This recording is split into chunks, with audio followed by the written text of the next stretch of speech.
everyone, this is your instructor Joy. Thank you for watching. Please subscribe and check the description below for donations. A subscriber asked about how to practice higher positions, second and other higher positions, and whether I can give some tips. So changing positions from one to the next, we do that all the time.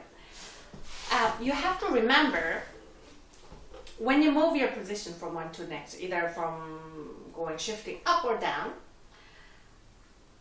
what you should avoid is pushing just one finger.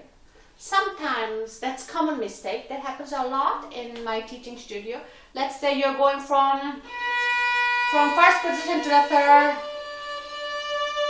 like that. You should move your entire hand like that. That way, you have higher chance to be in tune, but also the rest fingers are already there. So once you find a note, the rest are naturally there.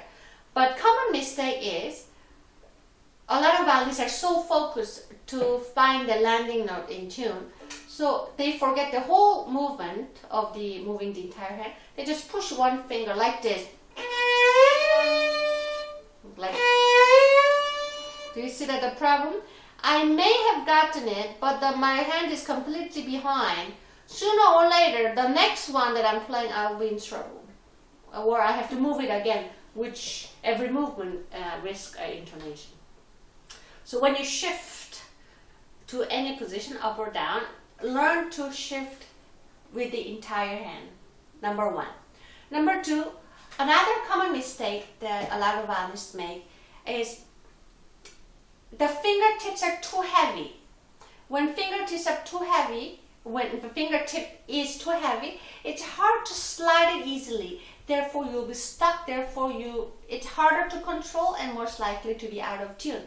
Keep your fingertip very light, almost so that your string, I don't know if the camera can catch, is on the string, but not all the way pressed.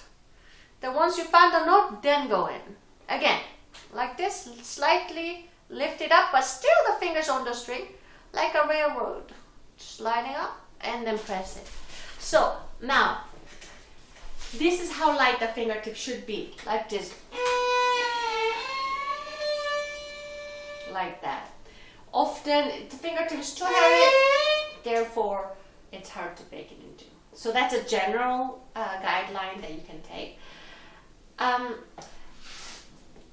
A lot of violin method, it talks about having guiding fingers when shifting from one position to the next. If we move from first to the third,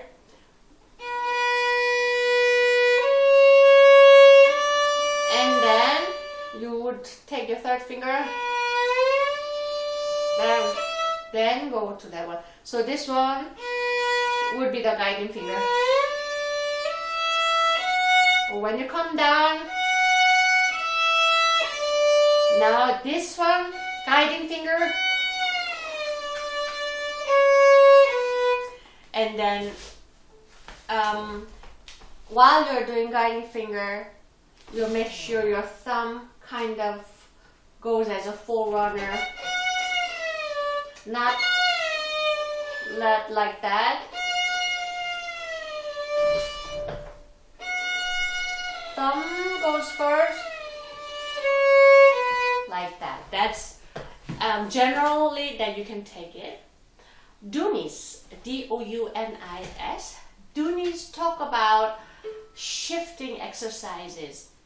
There are a lot of things, but one thing that we could take it, I find it very helpful, is let's say we're moving from first position, second finger, to the third position, like that.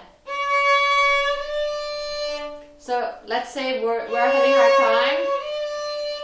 Then Dounis suggests to do like this. And you do this movement multiple times fast. When you do that, same idea, not just finger, not just finger pushing it, but your whole hand moving it. The idea is by moving fast, you're forcing your left hand to be very light and efficient, because if your hand is too heavy, too stiff, it just cannot get faster. By forcing your left hand going multiple times back and forth fast, with the hand healthy position,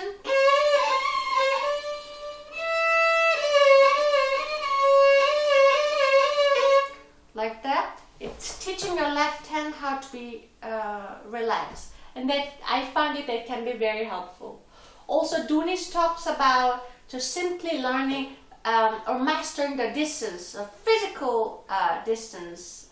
So you're doing this repetitive work like this.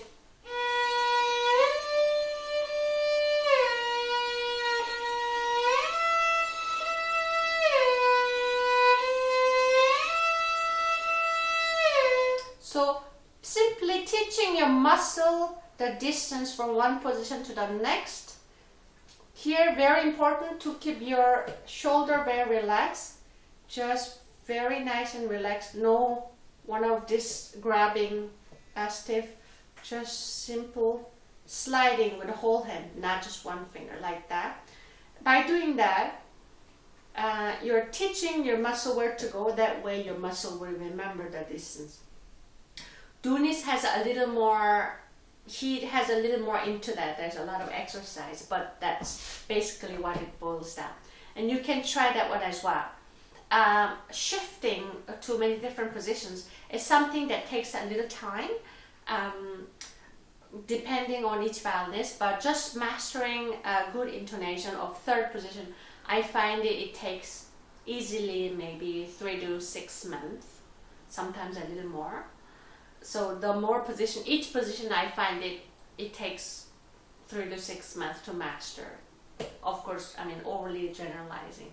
So be patient, but always analyze your movement. If it's a little hard, you know, everybody has a way of recording. Use your recording device and see how your movements are. Sometimes simply by watching it helps us to remember or to find out where unnecessary tensions are. Yeah. So I hope this video was helpful. Please let me know how you find it and let me know your questions. It's important for me to know that I'm being a real help to you. Please remember to subscribe, give me a thumbs up,